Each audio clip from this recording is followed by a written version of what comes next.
El abogado José Antonio Oropesa sigue con nosotros y ha estado consultando también al equipo de la Asamblea Nacional que está revisando el proyecto de ley de amnistía, y quisiera que nos diera otros ejemplos de funcionarios civiles o efectivos militares que pudieran acogerse a esta ley, cómo podrían beneficiarse. Ok, vamos a poner el caso de funcionarios policiales y funcionarios militares. El funcionario policial que trabaja para el SEBIN, que no es más que un órgano hoy en día armado, un brazo ejecutor de graves violaciones de derechos humanos por parte del Ejecutivo Nacional usurpador de Nicolás Maduro. Ese funcionario del SEBIN tiene una ley. El SEBIN tiene un organigrama, una ley, y él tiene unos estatutos, y él debe cumplir unas funciones. Además está el estatuto de la función policial, que es el que los rige. Ese funcionario policial lo encomiendan a la aprehensión de una persona sin tener una orden judicial.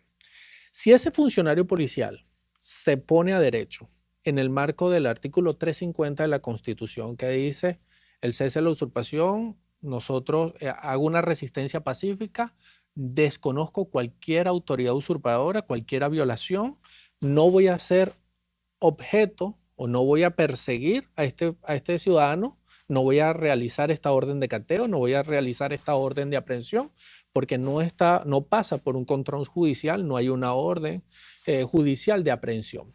Ese funcionario está cometiendo un delito administrativo.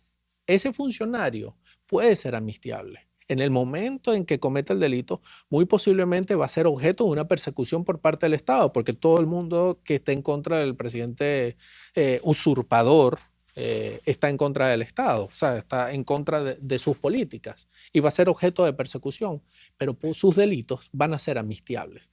Caso está en el caso de que aprenda a una persona que le diga a su superior, yo no estoy de acuerdo, y su superior le diga, o lo aprendes o vas preso, o te llevamos a ti también preso.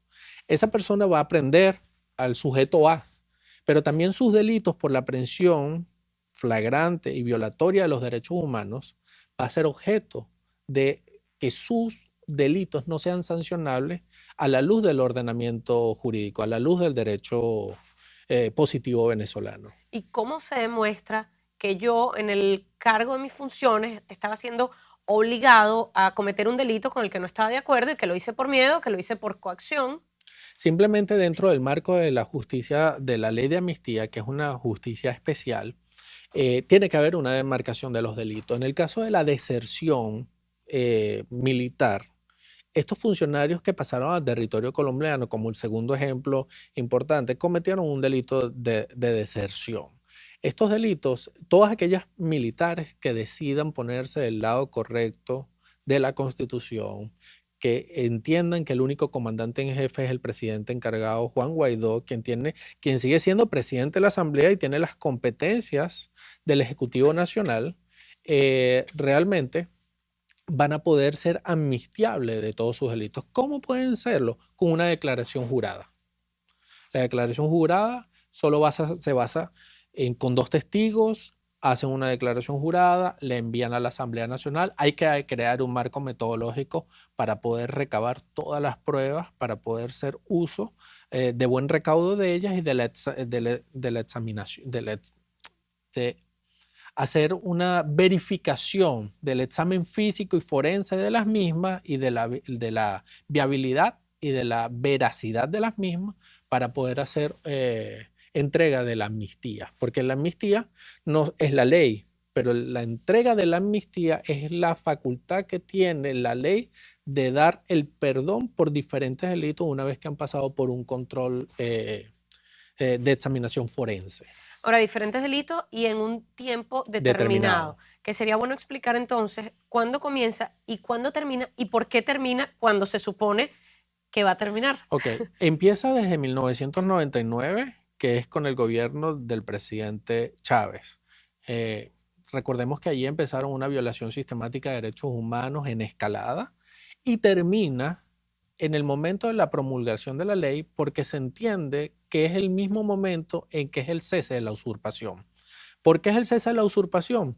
Porque la Asamblea Nacional va a promulgar la ley. El presidente Guaidó va a firmar el ejecútese, pero hasta el momento en que no se dé el cese de la usurpación, la ley no entraría en vigencia, sino que estaría en un vacatio legis con la finalidad de poder también tomar todas esas personas que se quieran acoger a los delitos de amnistía para poder hacer uso de ella. Es en el momento del cese de la usurpación que se acaba el vacatio legis. Entonces los diputados van a discutir la segunda fase, van a llevar el proyecto de ley a segunda discusión, que probablemente será aprobado, y luego el ejecútese del presidente de la Asamblea, quien es también presidente encargado, se va a dar una vez que haya cesado en su usurpación Nicolás Maduro. Es correcto.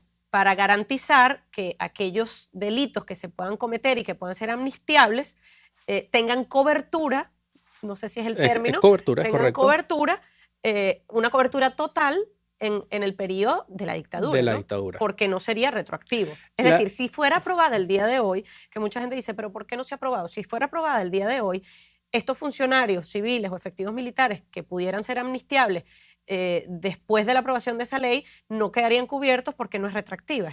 Es correcto. Hay una palabra que tú mencionaste importantísima para que la gente tenga una claridad de cuándo opera una ley de amnistía. La ley de amnistía opera solo en dos situaciones.